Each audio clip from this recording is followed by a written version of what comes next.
Hello सभी को मेरा नमस्कार। आज हम करेंगे जो भारतीय राजनीति है, जो हमारा सीईटी का पेपर होना है। इसमें मोस्टली क्वेश्चन आते हैं जो 15 नंबर की इंडिया जीके आएगी।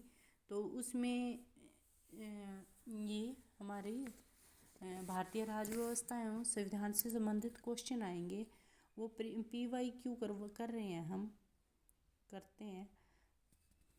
देखो, सरकार की कौन सी प्रणाली में सरकार को संसद के द्वारा पारित अविश्वास प्रस्ताव से हटाया जा सकता है? ये है संसदीय। ठीक है। संविधान सभा द्वारा भारत के संविधान अधिनियमित किया गया है। ये 26 नवंबर 1949 को। ठीक है। भारत का संविधान कब लागू किया गया था? 26 जनवरी 1950 को। किस वर्ष भारतीय संविधान के आमुख प्रस्तावना में समाजवादी तथा धर्मनिरपेक्ष शब्द जोड़े गए? ये 1976 में। ठीक है। ये मेरा करवाने का पर्पज है कि एक तो मेरी रिवीजन हो रही है, एक आपके भी ये क्वेश्चन हो जाएंगे। भारत के संविधान के शिल्पी के रूप में कौन जाना जाता है? BR अम्बेडकर, भीमराव अम्बेडकर। ठीक है।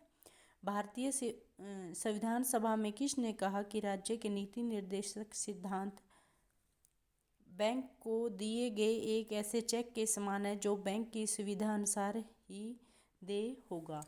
इसका आंसर आएगा KT साहा ने कहा है ये। भारत का संविधान तैयार करने के लिए गठित संविधान निर्मात्री सभा के अध्यक्ष कौन थे? ये थे डॉक्टर राजेंद्र प्रसाद। भारतीय संविधान लागू हुआ था ये 26 नवंबर 1949। संविधान सभा के अध्यक्ष कौन थे? डॉक्टर राजेंद्र प्रसाद। संविधान सभा का प्रारूप समिति का अध्यक्ष कौन था? Doctor BR Ambedkar. ठीक है। भारतीय संविधान को संविधान सभा ने कब पास किया था? इसका आंसर आएगा, ये देखो, पास किया था 26 नवंबर 1949 को और लागू हुआ था 26 जनवरी 1950 को। इसका तीसरा आंसर आएगा। डैश को भारत के संविधान का वास्तुकार माना जाता है? ये BR अम्बेडकर। भारत का संविधान इस दिन लागू हुआ 26 जनवरी 1950। हाँ जी, ये आएगा इसका सही आंसर। आगे है, स्वतंत्रता के तुरंत पश्चात किसे भारत के संविधान सभा का अस्थायी अध्यक्ष नियुक्त किया?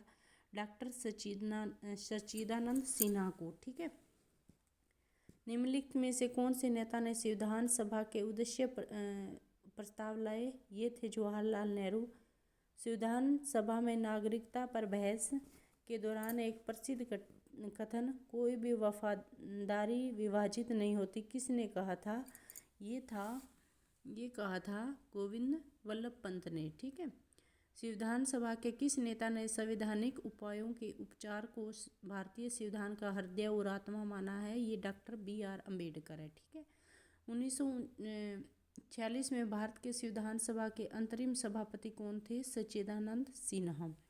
संविधान सभा द्वारा भारत के राष्ट्रीय ध्वज का प्रारूप 22 जुलाई 1947 को अपनाया गया।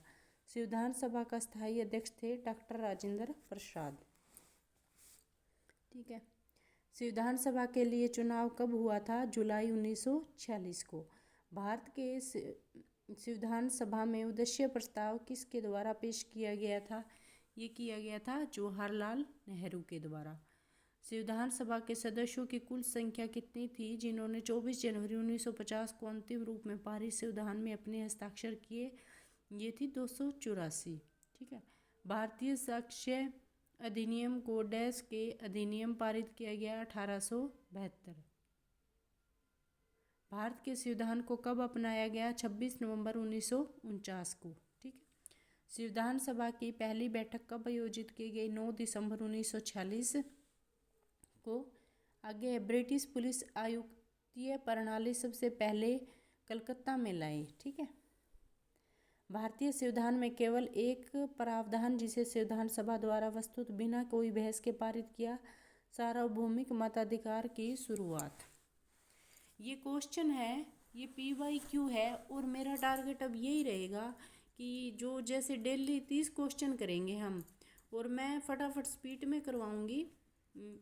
साथ में मेरी रिवीजन चल रही है क्योंकि मैं भी पेपरों की तैयारी कर रही हूँ। वैसे मैं जॉब तो कर रही हूँ लेकिन साथ में कंपटीशन पेपर की तैयारी कर रही हूँ और साथ में आपकी भी रिवीजन हो जाएगी। ये ओनली रिवीजन के लिए है, ठीक है। और अगर आपको ये अच्छे लग रहे हैं तो मैं डेली PYQ अपलोड करूँगी। लाइक शेयर सब्सक्राइब भी कीजिएगा इस चैनल को। हमारा संविधान द्वारा प्रदान किए गए मतदान अधिकारों के बारे में निम्नलिखित कथनों पर विचार कीजिए। इनमें ये है कि कौन सा सही है। इसमें दूसरा सही होगा, क्योंकि पहला 18 वर्ष है, ये 21 वर्ष लिखा हुआ है पहले ऑप्शन में, लेकिन 18 वर्ष है मतदान की आयु। हाँ, इसका दूसरा होएगा कि लेकिन केवल दुर्लभ स्थितियों में कुछ अपराधी और विकृत दिमाग वाले व्यक्तियों को वोट देने के अधिकार से वंचित किया जा सकता है, ठीक है। नीति के साथ साक्षात्कार भारत की आज़ादी का एक प्रसिद्ध भाषण है, जिसे भारत की संविधान सभा में निम्नलिखित में से किस सदस्य ने दिया था। ये JL नेहरू, ठीक है। आज हो गए हमारे 30 क्वेश्चन। देखो केवल 5 मिनट में 30 क्वेश्चन हो गए हैं, और ये हम डेली करेंगे, ठीक है। Thank you.